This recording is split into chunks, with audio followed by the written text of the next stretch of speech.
Catwoman. That's what's going through my head. Yeah, it's kind of the same thing. I'm like, oh, it's Batman. Oh my God, you know? Who are you under there? What are you hiding?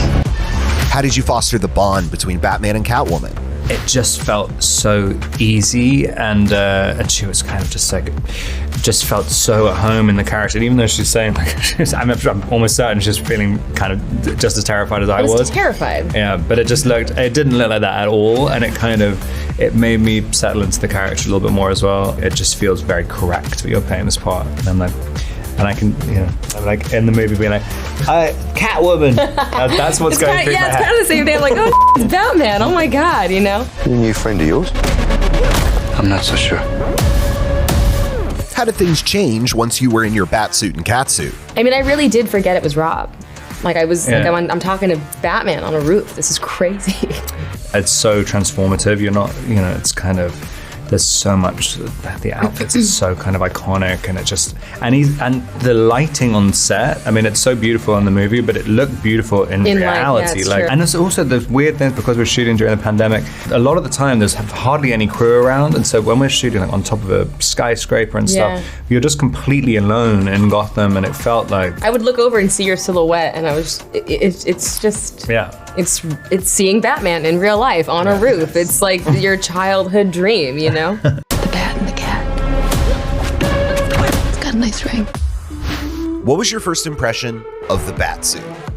When we rehearsed, he was only in the cowl.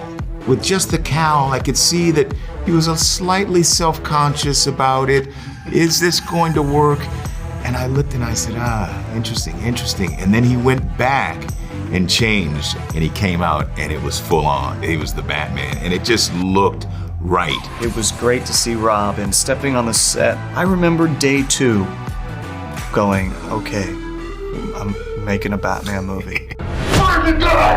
It was such a long shoot that just every kind of 2 or 3 months or so, you'd just walk past just a reflection in a window, or you'd see your shadow on the floor or something and just see the little ears coming up, and it would just suddenly click to you, but it was most of the time it's in the back of your mind. And it's still today, I mean, I'm driving past billboards and stuff. I mean, it is bizarre to me. Like, it's absolutely bizarre. It's funny because you don't really think about how iconic the character is when you're playing it. You're just thinking about the kind of details all the time, and you can't really see the macro idea. But then seeing on a billboard for some reason, that's why I was driving down the street the other day, I'm like, that's me. Hang on a second. Is that... Wait, that was a real thing? If we don't stand up, no one will. You got a lot of cats. I have a thing about strays. Did you ever consider playing Jim Gordon without his iconic mustache?